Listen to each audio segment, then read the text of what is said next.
Magandang araw mga pre, alam naman natin ngayon na tag-ulan na. Ano-ano nga ba ang mga bagay na dapat nating ihanda ngayong tag-ulan? Tara, samahan nyo kami. Let's go!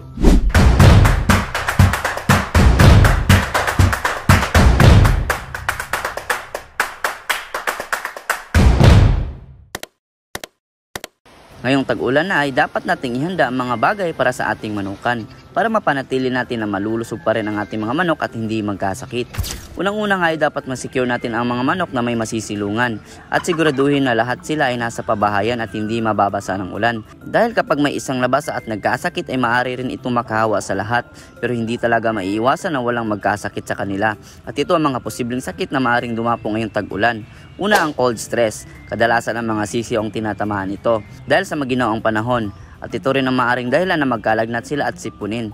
At para makaiwas sa mga sakit na maaaring dumapo sa kanila, pwede kayong magbigay ng bitamina para lumakas ang kanilang resistensya. At gusto ko lang i-share sa inyo ang ginagawa ko para makaiwas sa mga sakit na maaaring dumapo sa kanila ngayong tag-ulan. Sa umaga ay nagbibigay kami ng Vitamin Pro. Napakaganda po nitong bitamina dahil kumpleto na po lahat. May probiotics, multivitamins, minerals, B-complex at electrolytes at amino acid. So pagkatapos ay haluin mo po natin ang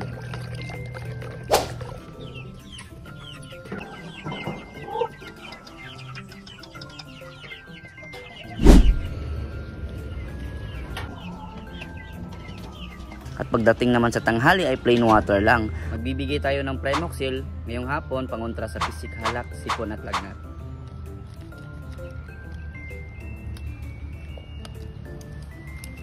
At pagdating naman sa hapon ay nagbibigay kami ng Primoxil para pangontra sa sipon, pisik, halak at lagnat. Ito kadali, ihalo lang po natin. Tapos haluin natin.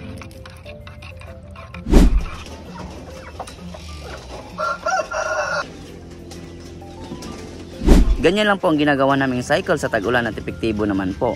Pangalawa ay naglalagay kami ng bedding sa kanila. Pwede kayong gumamit ng risal at wood shavings. Maganda po ito dahil natural na nagbibigay ng init sa katawan ng ating mga alagang manok. Pangatlo, monitoring. Ito po ang susi para maiwasan ang mortality sa ating manukan.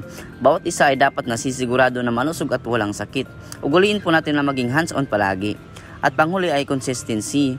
Consistency is the key, ika nga nila. At totoo naman talaga. Dapat ipagpatuloy mo lang kung ano ang nasimulan mo. Sayang naman kung pababayaan mo na lang, di ba? Isa lang po itong munting paalala na baliwala ang lahat ng inumpisahan mo kung di ka magiging consistent. Kaya pagpatuloy mo lang lahat.